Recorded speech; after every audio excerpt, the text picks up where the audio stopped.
যে দুই প্রকার প্রাণী আপনার ঘরে থাকলে আপনার ঘরে রিজিকের কোনোদিন কোনো অভাব হবে না ইনশাআল্লাহ। রিজিকের কত অভাব, আপনি অন্যান্য আমলগুলি করার সাথে সাথে দুই প্রকার প্রাণী আপনার ঘরে যদি আপনি পালেন, আপনি যদি তাদের আপনার ঝোটাগুলি খাবারগুলি যদি তাদেরকে দিয়ে দেন, তারা যে জিকির করবে আর আপনার জন্য যে দোয়া করবে, সেই দোয়ার বদৌলতে আল্লাহ সুবহানাহু ওয়া তাআলা রিজিকের কোনোদিন কোনো অভাব আপনার ঘরে রাখবে না।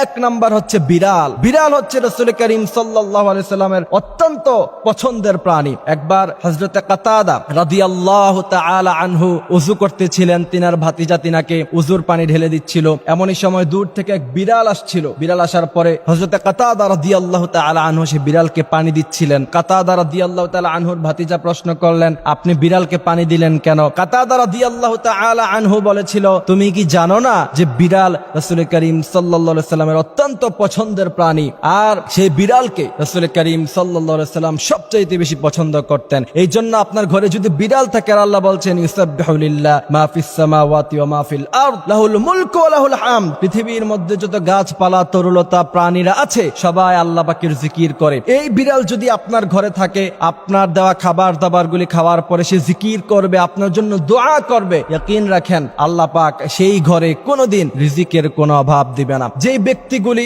সাধারণত প্রাণীকে খাবার দেয় না, মনে রাখতে হবে এরা অন্য মানুষকেও খাবার দেয় না, এরা মিসকিন কেউ খাবার দেয় না, এরা মানসিক ভাবে অত্যন্ত কৃপণ টাইপের হয়। আমি তো মাঝে মধ্যে রাতের বেলা যখন মাহফিলে সফর করি, রাতের বেলা সফর করা অবস্থায় যখন আমরা চা কফি খেতে যাই, তখন সেখানে কুকুর দেখলে অথবা বিড়াল দেখলে অনেক সময় দেখা যায় যে বিস্কিট টিস্কিট কিনে তাদেরকে আমরা খাওয়াই, কারণ প্রাণীর প্রতি ভালোবাসাও এটা ঈমানের একটা অঙ্গ। এই জন্য হযরতে আবু হুরায়রা রাদিয়াল্লাহু তাআলা আনহুর কাছে বিড়াল ছিল আস্তিনের ভিতরে। বিড়াল দেখে রাসূল করিম সাল্লাল্লাহু আলাইহি সাল্লাম দুষ্টামি করে তিনাকে বলেছিলেন, ইয়া আবা হুরায়রা। হযরতে আব্দুর রহমান রাদিয়াল্লাহু তাআলা তার নাম ছিল, এরপর থেকে তিনার নাম হয়ে গিয়েছে আবা হুরায়রা। তার মানে বোঝা যায় এই বিড়ালকে রাসূল করিম সাল্লাল্লাহু আলাইহি সাল্লাম অত্যন্ত সাপোর্ট করতেন। কি আজকাল মডার্ন সোসাইটি, এরা শুয়োর পালে, কুকুর পালে। কুকুর শুয়োর পালার তোমার প্রয়োজন নাই, তুমি বিড়াল পার, অত্যন্ত সুন্দর প্রাণী, দেখতে তার বাঘের মতো আকৃতি, অত্যন্ত সুন্দর। বিড়ালের চেহারা দেখলেই মন শান্ত হয়ে যায়। এর জন্য বিড়াল পালবেন। আর বিড়াল যদি আপনার ঘরে থাকে, তাসবিহ পাঠ করে আল্লাহ পাকের, তাহলে আপনার ঘরে রিজিকের কোনো অভাব হবে না। দ্বিতীয় নাম্বার হচ্ছে কবুতর। কবুতরও রাসূল করিম সাল্লাল্লাহু আলাইহি সাল্লামের অত্যন্ত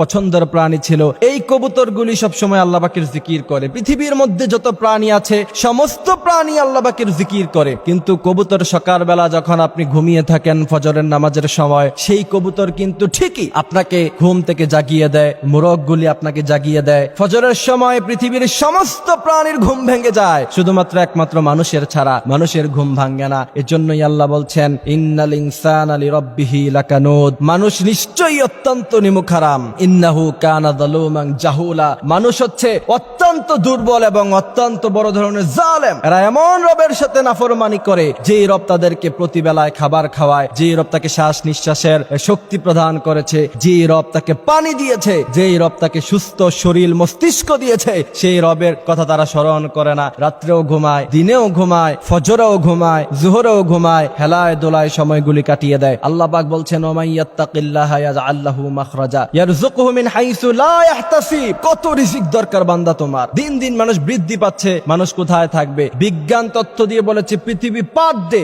প্রতিদিন প্রায় 50 থেকে 60 কিলোমিটার দৈর্ঘ্য হয়ে যাচ্ছে। অর্থাৎ আরো যদি কোটি কোটি মানুষ পৃথিবীর মধ্যে জন্ম নেয়, তাও আল্লাহ সুবহানাহু ওয়া তাআলা থাকার কষ্ট কাউকে দিবে না। এই জন্য আল্লাহ সুবহানাহু ওয়া তাআলা আমাদেরকে এই কথাগুলি বুঝার তৌফিক দান করুক, আমিন।